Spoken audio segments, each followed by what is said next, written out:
In this episode, we're going to look at Phillip's Beast and Beauty, as he calls it. Beast referring to his GTR, and Beauty referring to his LFA.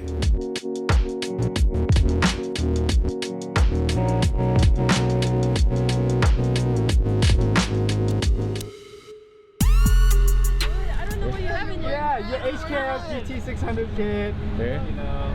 Or you can talk together if you want. Yeah, come on. I'm not doing it. Yeah. I'm not doing it. Or Thomas can explain it, yeah. I can't. Just run it on your hand, Thomas.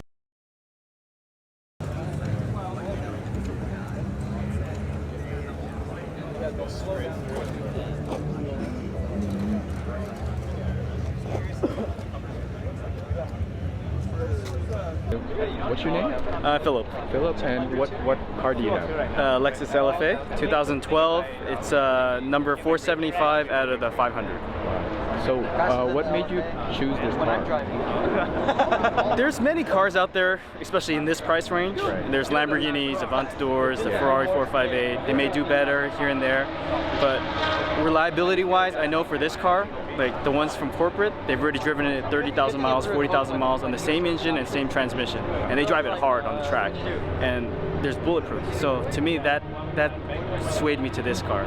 Plus, I mean, how often do you get to see a Lexus LFA? You know, in the U.S. there's only 178, I believe, and yeah. Did you choose it for the performance or the looks? Performance, looks, and just it's rare, you know.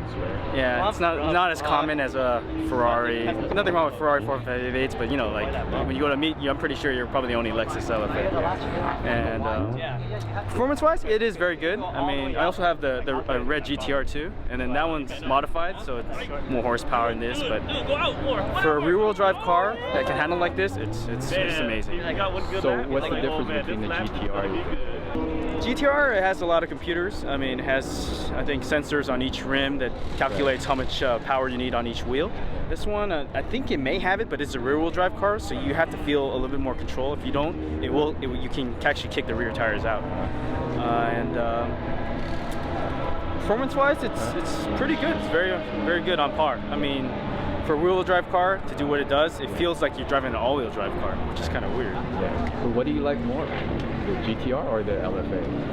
To tell you the truth, I'm okay with both cars. I mean, you're supposed to have the passion, but my first performance car was a Lexus ISF, and that gave me, like, I had the biggest grin. But every other car after, I'm like, oh, it's good, you know? Like, I'm not like, to me, they're still cars, you know? If something happens, you just drive them, you know? You don't try to baby them too much, or else there's no point, you know? Right. Yeah. And what kind of style do you think the LFA gives you? I don't know if it's like a status symbol. It's just because, I mean, it is a Lexus. It's not like if you drove up in a Ferrari or a Porsche or a Lamborghini, then those names have been established a long time. Lexus is still new to the game, especially in the supercar area. And to me, it's what I said before, is I like it because it's rare and it looks good, and it's performance is really good for what it is. Yeah. Would you consider yourself a tuner? Yes, I would. Yeah. I don't know if I will modify this one because it's probably not worth it to. But yeah, other cars, yes, I have modified all. What would make you a tuner? What makes a tuner for you? Tuner, huh? Yeah. Well, if you're into the car culture, you respect everyone's cars. It doesn't matter if you're driving a Civic, a Scion FRS, one of those. To me, I enjoy them all because they're fun cars, you know? They each has their different capabilities to do it. If you put an expert driver on a Civic or whatever, they could probably beat me in this LFA. You know, it's just, to me, a tuner means like you enjoy the car culture. Don't want to be biased like, oh, my car is the best, you know, because it's not the point, you know. The point is you have to enjoy that there's so many cars out there, American, Japanese, German, they all have good points. You can't believe that one car is better than the rest. Do you often take it tracking the car? Actually, this is my first time tracking. Really? Yeah, with that car. Actually, for the first time ever, yeah. Ever? Yeah. So you never tracked the GTR? No, it's just drag racing and stuff like that, but this is the first time actually. How did it do on the track? Did very well. I mean, I'm not I didn't have a transponder. I just used the lap timers in the car, and then I was probably getting like close under 2 minutes. And the straightaway here, I did 155. So, yeah. So would you recommend this car, or is this just like a joy car? I would recommend it as in the fact that you know it's gonna last, you know, and if you're into like keeping a car that's first rare, it's collectible now since they stopped making them. There's no more made. So whatever's in the dealerships, they're probably gonna be snatched up soon. But and it's interior is way better than other cars, and the technology is a lot better too. Would you consider it an exotic? Yeah, it's an exotic supercar. I mean, the car is like 65% carbon fiber and aluminum, magnesium, titanium. It's all nice materials, and the quality that they put into this car is second to none. They show you actually a booklet when they give you the car, like how the process of how they built this car, and they actually take pictures of your car in the process, so you know what's going on with this vehicle. So what joy do you get out of purchasing this car or getting this car? For me, the joy is, I believe, the sound. You know, like, what kind of car have you heard that sounds like basically like an F1 car, but you can drive on the road? I mean, maybe you can say Carrera GT, but those are still very rare too. So, it's the sound, it's the way it looks. You know, it's yeah, just. How does it make you feel when people look at the car driving it? To me, I try not to pay attention to that. I'm not into like, oh, trying to show people that, oh, look at this is my car or whatever. I try not, I keep a narrow vision. I'm not into like, oh, look at me, you know, kind of thing. I know the car shouts that, but I want people paying attention to the car, not the driver. Because that's not the point. It's just, yeah, even if you can afford one or whatever, it's fine. But the point is, you want people to be attracted about the car, like not who's the owner of this car. Who cares, right? What criteria did you use to choose the GTR and the LFA? Oh, reviews. Like, yeah, like Top Gear reviews, YouTube videos. Just review it, and actually, corporate let me drive one for a week. So one of their cars, and then that's when I said, you know what? I'll bite the bullet. This may suck on payments for a little bit, for a couple of years, but it's probably worth it in the end, because how often are you never going to get this chance again? Yeah. So does that mean you always collect cars besides this? No, this is probably my first one, I guess. Yeah. Really? Yeah. So what would you get after this? Not for a while. Because there's always other cars way more expensive, like the Veyron, Pagani, you know, Koenigsegg's. You know, it's just eventually it's there's a point when you feel like that's adequate. You know, that's enough. You know, you can keep on going higher, but eventually you don't have as much time to go play with cars anymore. This one, I will say, these are JDM European side markers. The regular USDM ones are flat, and they kind of look like bicycle reflectors. Features are, let's see, the whole door is carbon fiber. You can actually see the A-pillar. This A-pillar is actually, the whole thing is one piece of carbon fiber. And then you can see from here, like, you see how the firewall is. And then here. Seats, they do red, black, but you can choose any color you want. And stitching, same too. The exhaust is a triple exhaust, titanium, so it's very light already. And this is a speed activated wing. It goes up around 52 miles per hour. And you can actually control it while parked.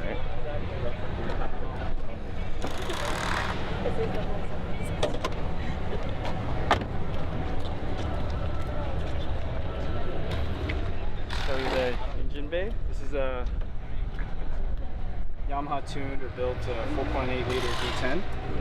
And how much horsepower? It's at 552. Oh. Yes. And Yamaha tuned.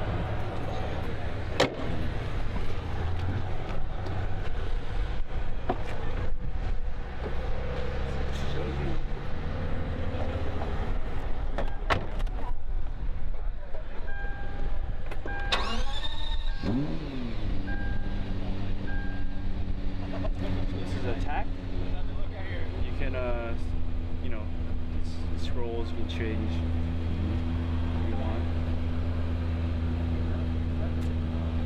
Is it an automatic? It's an auto or single clutch manual, so it's like maybe like a BMW SMG. The reason why they didn't do dual clutch is, from what they told me, is that they wanted more feedback from the driver. Okay. Like you feel a kick every time you shift. Dual clutch is very smooth now, where you don't feel the next shift point. So that's the reason why they did it. You feel more in tune to driving the car. Is it a Tiptronic? Or? No, it's a single clutch manual. Oh, So how does that feel as far as like shifting for you? it's pretty smooth. You know, it's from what people have told me that have driven it. They said that this feels better than the Lamborghinis, the new ones, where it's also single clutch. But and the Lamborghini is very harsh. It'll hurt your head every time you shift. Okay. So, yeah. If you want to hear the exhaust? Or? Yes, yes.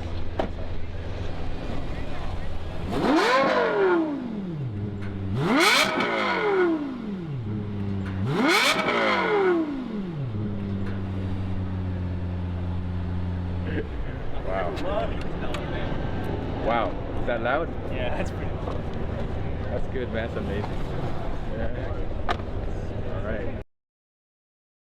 So this is my other car, the GTR 2009 GTR. I've added the HKS GT600 kit with it has no cats right now. It has HKS exhaust, HKS dual intercooler, HKS dual clutch transmission cooler. It's running 1000cc injectors, and it's on E85. It's pushing 607 to the wheels, and that's horsepower. And What year is it? it's a 2009. And I have the Japanese Zero kit, the full front bumper, the ducts, the grille, the whole thing. These are core wheels, 21 inch. They're not really for performance, but it's for looks. Yeah. And I mean, I had the whole interior redone, like yeah. But What'd you do? Just change the seats? Or? oh, the whole thing, the whole did? yeah. Just for fun, or?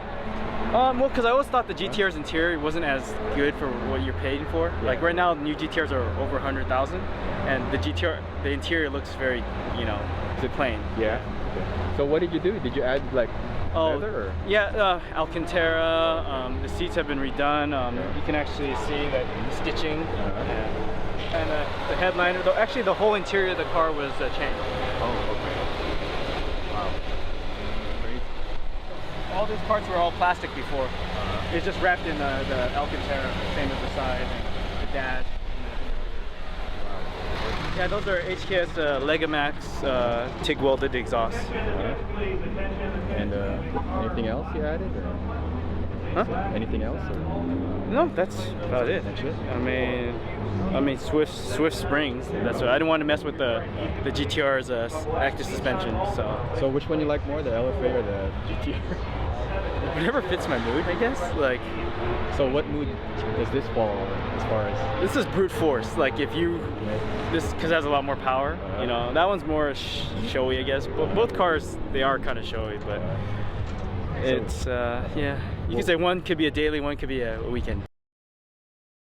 Which one does your wife drive? Oh well, my wife, her dream car was always a GTR, and then before when I dated her, I mean she loves this car. So Did she say why she loved this car? because of the what was it? You know, in Japan, it's a legend, you know, and she knows of it when she was younger. Yeah, so that's the reason. So when it came out here, that's whatever car. So I mean, the GTR has made a name for itself. It's the one. It kind of changed when it came out in 2008. Changed how other cars are being built. You know. If you had one word to describe the GTR or the LFA, what would it be? Beast and beauty. Did you say that? Like GTR would be? GTR would be the beast, and the LFA would be the beauty. So beauty and the beast. So you would think that LFA looks better? Yes. This one looks more. The GTR looks more masculine looking. It's a more, you know, built wide, you know, muscular looking, and the LFA is more. You could say it's more feminine. stylish looking. Yeah. But your wife prefers the GTR. Yes. Yeah, I know.